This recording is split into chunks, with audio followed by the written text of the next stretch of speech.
A truss is a structure made up of straight, narrow elements with frictionless pins or hinges at their ends. Simple, compound, and complicated trusses are the three types of trusses. A basic truss is made by first forming a base triangle set out of three slender elements. Assumption in truss analysis. First, frictionless pins link the members at their end. Second, because the members are straight, they are only susceptible to axial forces. Third, the deformation of members under load is small and of insignificant magnitude to generate substantial changes to the structure's geometry. And the last one is, because of the arrangement of parts, loads are applied exclusively at the joints. Hello, my name is Nur Shazrina binti Abdul Wahab with metric number DF200122, and first I'm going to present the executive summary. Our group was designing a bridge based on the stock country bridge number 39 at Knox, Indiana. The dimension of bridge was 30 meter length, 5 meter high and 7 meter wide. After calculating with the maximum load of 950 kN, the deflection achieved by manual calculation is 0.08403 meter, while the deflection produced by using a Limpro software is 0.32300 meter. All the factors that influence the strength of the bridge, also analyzed and related to safety, was discussed further in the report. Next is the introduction of the bridge. As you can see on the screen, there is the picture of the bridge. Okay, next. Name of the bridge is Stock Country Bridge number 39. Location of the bridge is at Knox, Indiana. The length of the bridge is 30 meter. Width is 7 meter and the height is 5 meter. Next, as you can see on the screen, there is the bridge layout, which is the plan view, the elevation view and the side view.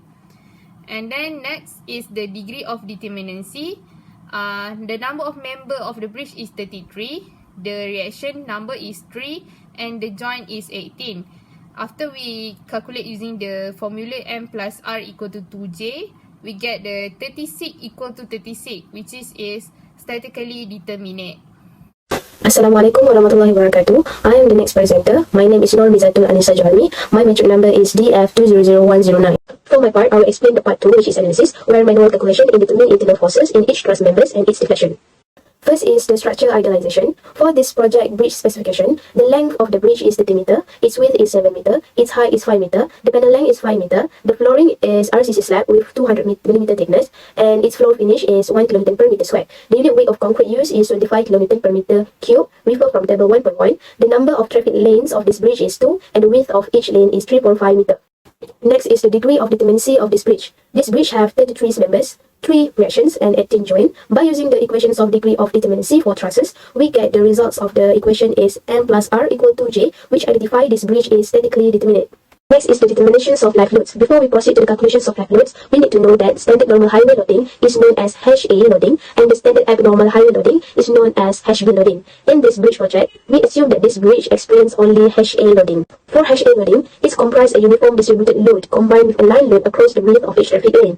For HA loading also, this loading is considered to be adequate to represent the effects of 3 vehicles, each 220 kN in weight, closely spaced in each of 2 carriageway lanes, followed by 100 kN and 50 kN vehicles. Therefore, for this project, the carriageway width is 7 meter, which is greater than 4.6 meter. By refer to table 1.2, the number of visa lane is 2 lanes. Figure 1.1 and 1.2 represent the graphic idealization that being used in this project in calculating live load. From the S153, figure 1 and table 1, we know that UDL per lane is 28.9 kN per meter span-wise, and its KEL per lane is 115 kN. Therefore, by refer to the JKR calculations of bridge, we know that total HAUDL is 8.26 kN per meter square, total HAKEL is 1.10 kN per meter square, and therefore the total of live load is, we sum up these two values and we get 9.35 kN per meter square. Next is determinations of load per joints. The dead load due to slab is 0.20 times 25. We get 5.0 kN per meter square. The flow finish is 1.0 kN per meter square. The live load that we get before is 9.35 kN per meter square. Therefore, the total of this three value is 15.35 kN per meter square. The width of slab carried by one cross beam is 15.35 times 5, and we get the value is 76.75 kN per meter. And we assume the self weight of the girder is 11.78 kN per meter, and we get the totals of all this value is 904.92 kN Newton per meter. The factors of UTL is 1.5 times 904.12, and we get the result 1356.18 kilonewton per meter. And from this value, we times to 7 meter. Therefore, for the load per joint, the equation is total load divided by number of joints. We know that this bridge has 10 number of joints that experience the HA loading. Therefore, by using this equation, we get the load per joint is 950 kilonewton. Next is the calculations of internal forces in each truss members. By using alternative method and method of joints and the considerations of equilibrium equation, internal forces in each members had been determined. By using equilibrium equation, we calculate the reactions at both support, which is roller support and pin support. For pin support, we get RAY is 2375 kilonewton, and for the roller support, RGY, we get 2375 kilonewton forces upward. The two examples that have been shown at truss FGR by using alternative method and at point R by using method of joints, these two approaches taken in calculating internal forces in each members in this project. The calculation started from point G, and the calculating process were continuing by using alternative method or method of joint based on its suitability. So after we did the calculation, this is all the internal forces F in each members, which has been identified and represented on this figure. In this figure, every value has been labeled in each truss members, and C is stand for compressions and T is stand for tension. Next is the calculations of vertical displacement, which is deflection at point D. There are several information need to be considered before proceeding to calculation. First is the type of steel trusses that been used in this project, which is W10 times 68, the area of steel truss, which is 12.9 times 103 mm squared, and elastic young modulus E, which is 199.9 kN per millimeter squared. All these values have been taken from journals and some analysis from the previous projects. This is the figure of the visual structure of this bridge in process of calculating deflections. All the external forces are neglected, and 1 kilonewton of point load vertically applied at the joints T, where the vertical displacement need to be identified. By using the equilibrium equations, we calculate the reactions at both support, which is roller support and pin support. For roller support, RGY, we get the value is 0.5 kN force upward, and for RAY, which is at the pin support, we get the value is 0.5 kN also force upward. By using the same process in calculating internal forces F in actual structure before, which using the alternative method and method of joints, the new internal force nu be identified in this visual structure with the same process in order to do the table of delta T equal F times nu times L divided by area and elastic modulus. All the new internal force nu in each members have been identified and represented in this figure. In this figure, we can see there are 5 zero force members, and all the values have been labeled on each truss members. C stand for compress and T stand for tension. So this is the table that we need to do in order to calculate deflections at point D. By using this table and the calculations included in calculating the deflections, we get the answer. The deflection at point D is 84.03 mm force vertically downward. Hi, Assalamualaikum warahmatullahi wabarakatuh. I am Nuratika binti Faiskama. I will proceed for proof of standard and code use in this project. You can see here, this is a list of table and figures that we use for in find the standard and code for you to make in project. Table 1.1 is the unit weight of pre-construction material, and table 1.2 weight and number of stripe with lanes to be used in conjunction with standard highway loading. So this is the we refer to code, and then figure. Next, the graphic idealization of live load calculation. Alright, you can see there is a live load, all the bridge, total live load can be refer on this standard and we find in the reference journal. Alright, for figure 1.2, the graphic idealization of live load calculation. Alright, next. This is the table 1.3 highway loading time. Type HA equivalent uniformly distributed load UTL to be used in conjunction with the knife edge load. Alright, you can see this is a figure 1, and then we have the loading number of type HA highway loading. Okay, this is LIMPRO software calculation. Okay, after we construct all the truss in the LIMPRO software, we run the software and then we can get the support reaction here. The support reaction that's been obtained is 3,325 kilonewton at support A and support B.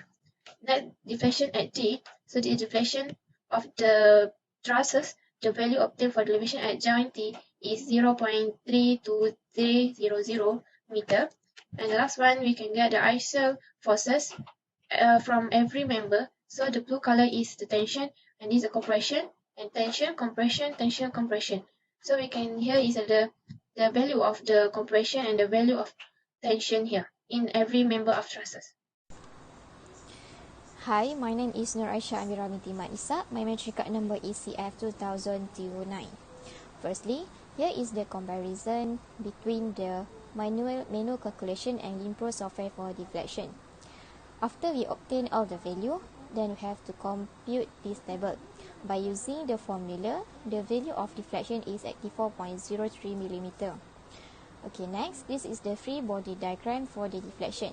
The value that we get from the LIMPRO software is 0.3200 meter.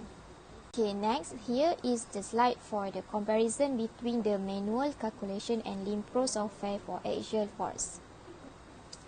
Okay, for the first diagram is the free body diagram for the manual method with the value of the axial force at every member.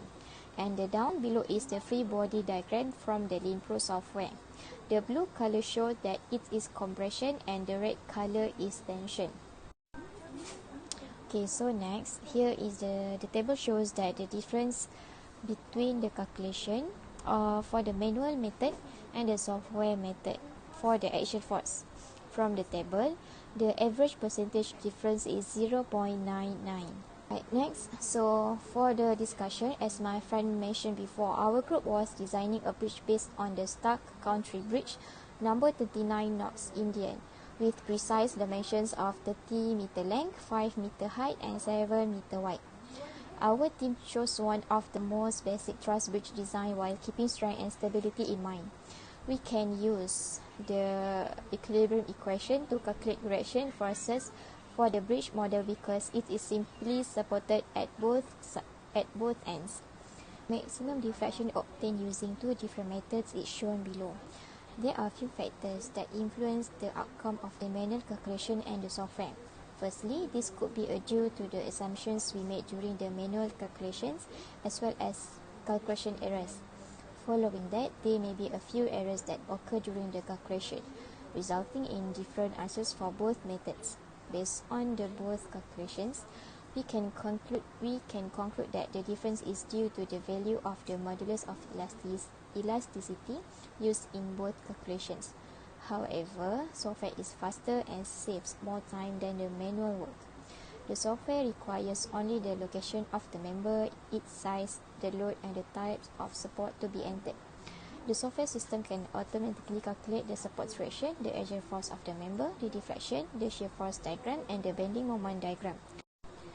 Meanwhile, when manually calculating, a large number of formulas and steps are required. Thank you, that's all from me. The 5 fundamental loads are introduced to students.